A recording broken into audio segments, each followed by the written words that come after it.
I've had the advantage here of perhaps a couple months ago, I was fortunate enough to be picked for TEDx Penn State. So I have a slightly modified version of that talk that I'm going to give today.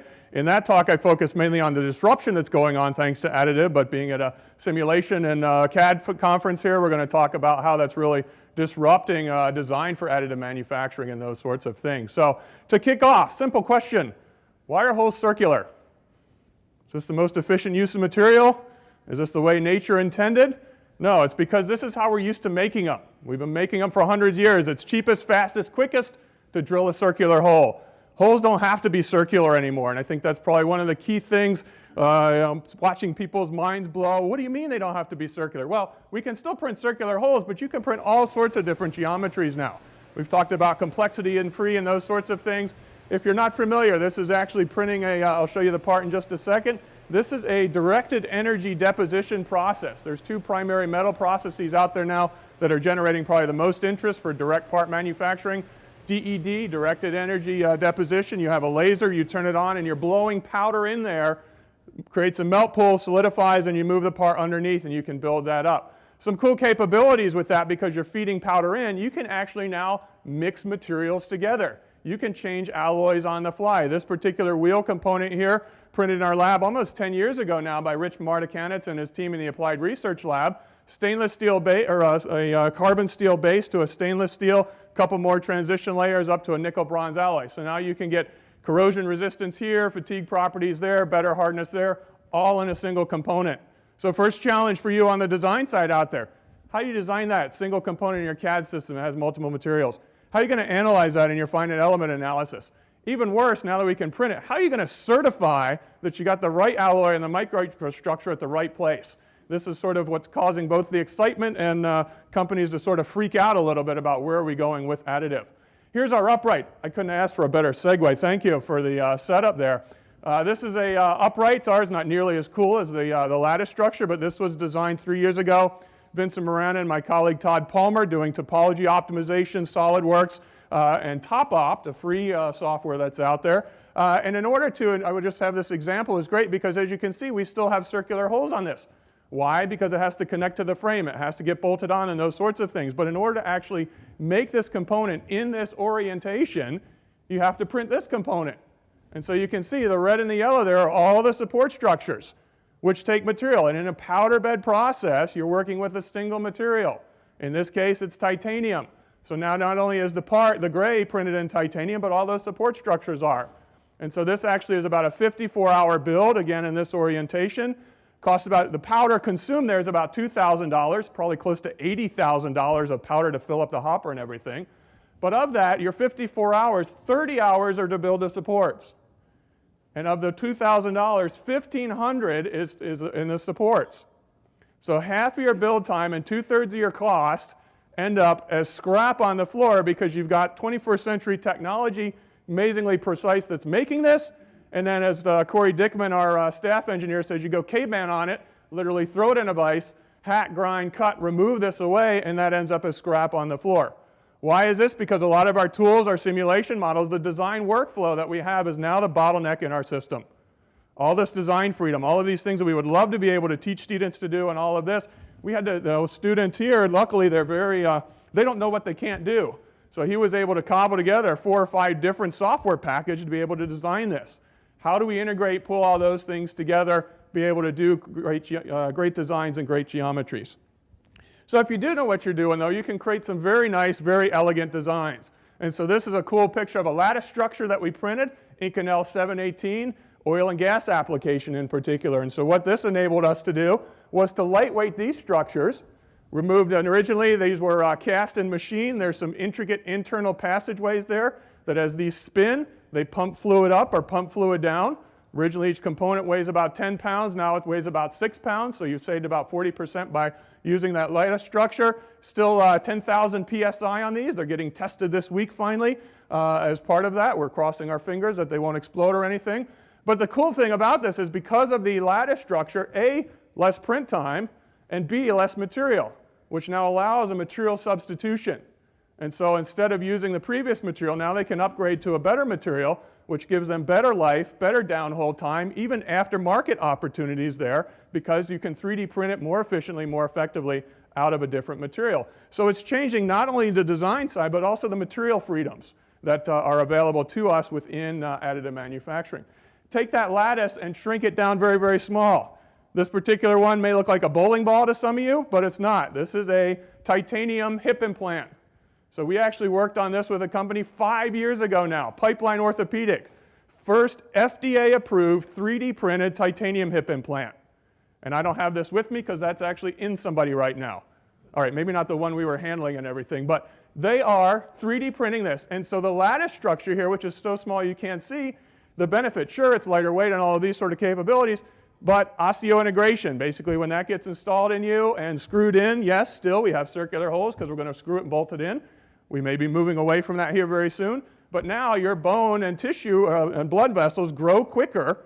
You get a better fixturing there. You recover faster. You heal longer as part of that. You're out of the hospital quicker. All sorts of benefits now because of additive manufacturing. So this is very cool. They've since been bought out by a company and then bought out by another company, Stryker. Some of you probably have heard of them. They're now integrating those technologies. They just combined some of Stryker's implants with some of Pipeline's. 14 months designed to FDA approval. 60,000 orders already. They're on track for 100,000 next year. They're setting up a facility in Cork, Ireland with 70 concept lasers, cranking these things out. So keep on track for that, because it's also cool. They also bought a robotics company, and so now we're going to CT scan your knee, your hip, whatever. We're going to go in with a robot and move exactly what we need, and then we're going to eventually custom print that for you to do that. And it's all, you're going to heal better, you're going to heal faster, we need fewer tools, doctors are going to perform better. So all sorts of advantages now because of what additive is enabling us to do. What about the big stuff? Yes, small uprights and hips and those sort of things. This is me standing inside of a Sayaki system. Sayaki actually based in Chicago here, up by O'Hare Airport, I believe. This is an electron beam with a wire feed. Think of it as robotic welding on steroids. So the earlier one I showed you, we were blowing a powder in there and we had a laser to melt. In this case, instead of a laser, it's an electron beam, and instead of a powder, it's a wire. You're putting down 15 to 20 pounds of titanium an hour. The build volume on this, 3 feet by 2 feet by 2 feet. You need a forklift to get the part out of here. And that's the small machine. If you go up and check it out up the road here, again, 8 feet by 8 feet by 20 feet. You can print a wing spar in there now if you would like to. Heating, cooling rates, the thermal gradients, the thermal history is just is unprecedented from what we've seen before. So we're going back and look at all those phase transformation diagrams and everything. The simulation capability we need there is, I hope somebody's working on that very, very hard. And here's one of the big challenges. So this is that part as it's being built. This is a 1-inch thick titanium plate that has bowed up 1 inch on either side as the part's being built. Heating, cooling. The warping that can go on, the distortion that builds up in these parts. In some cases, for big enough parts, it will rip the substrate, the build plate. You'll hear the bolts pop in the particular machine. So a lot of work going on right now in understanding, what is the path planning, the tools, how do you sort of control the heat going on here, melt pool modeling, all of those aspects. Actually, next speaker, Jack Booth's doing some great work on process mapping to understand really where's the optimum zone for this. Because you certainly don't want to have to deal with this as you're printing and depositing those particular parts. So some cool opportunities there. How many people have heard of RepRaps, the open source 3D printing? A couple of folks. This is where 3D printers build themselves. We've done that for metals. So we've actually used our powder bed system to build a nozzle that goes on a high energy directed energy deposition system. That's starting a week ago. We're now building 17-inch tall hydroturbine blades over the rest of this summer that's going to go into a water tunnel and be tested for a Department of Energy project here soon.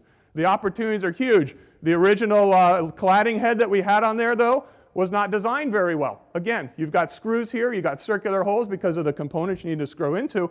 What's cool on this, on the internal of this, we were able to, with 3D printing, create conformal cooling channels that now help dissipate the heat better and away from where you don't want it or focus it where you do want it.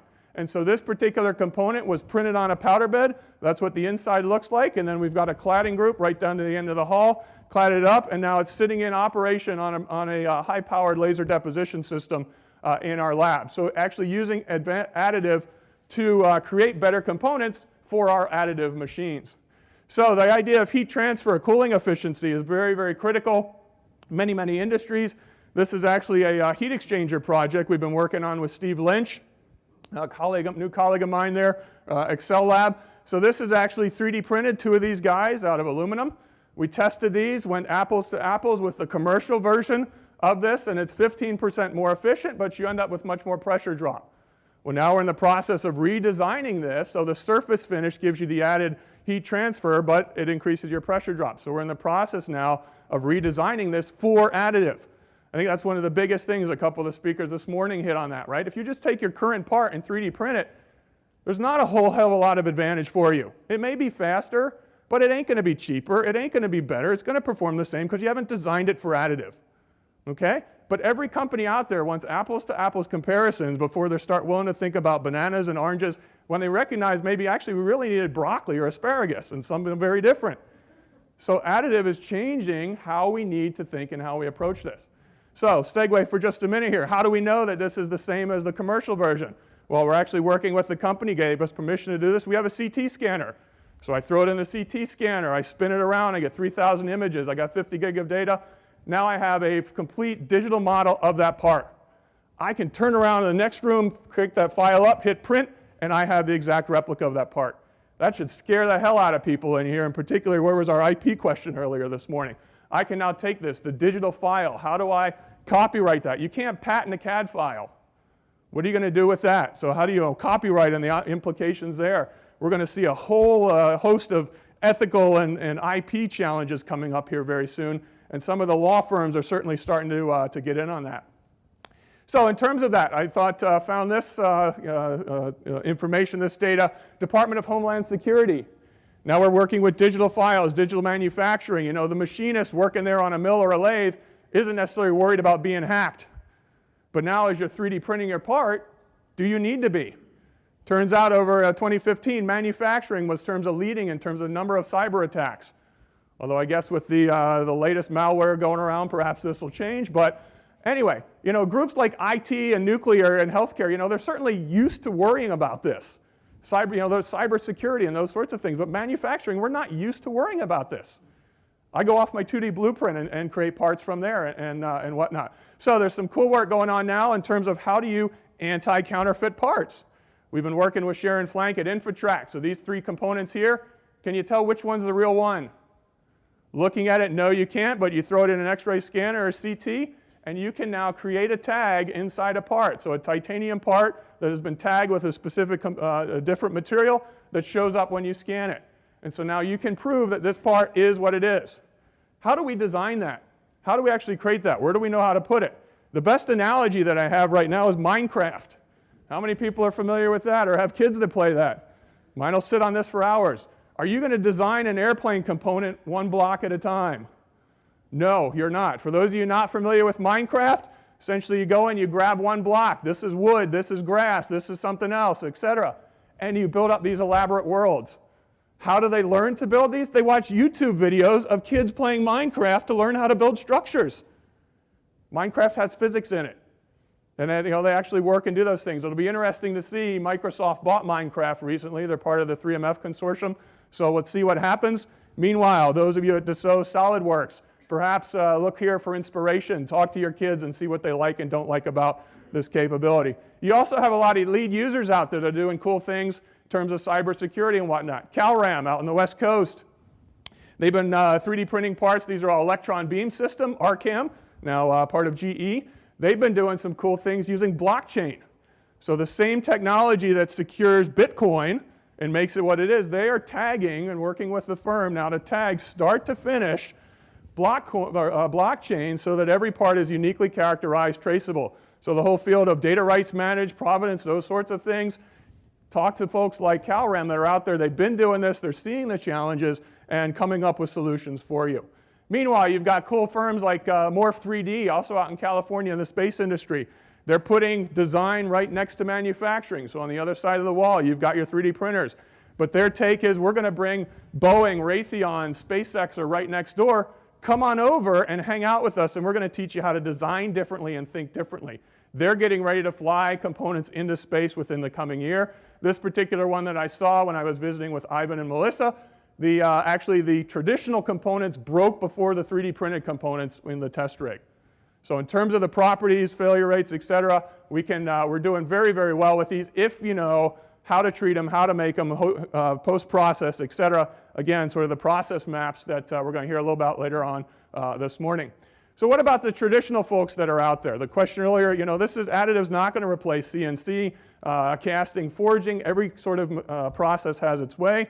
But you do have to look and appreciate, we met Imperial Machine and Tool a little while ago, traditional family-owned machine shop that, in the back corner there among the press brake and the scrap material, they've now got 2 3D printers, metal systems, SLM, single laser and dual laser head. And so they're figuring out, hey, 3D printing, metal parts, you don't just pull it off the machine and throw it on your car or implant in your hip. You need post-processing. So they're trying to move one of the lead users in terms of moving upstream and understanding how does additive and subtractive work together. And so they've been working with a company, a startup, Vortic Watch. That's R.T. Custer was a student of mine, not a student at Penn State, launched out. And so these are now 3D printed titanium custom watch cases. And so the final advantage of additive, you can see here from the build setup, no tooling, no fixturing. The machine doesn't care what size watch you're printing. You just, from your digital files, hit print and go.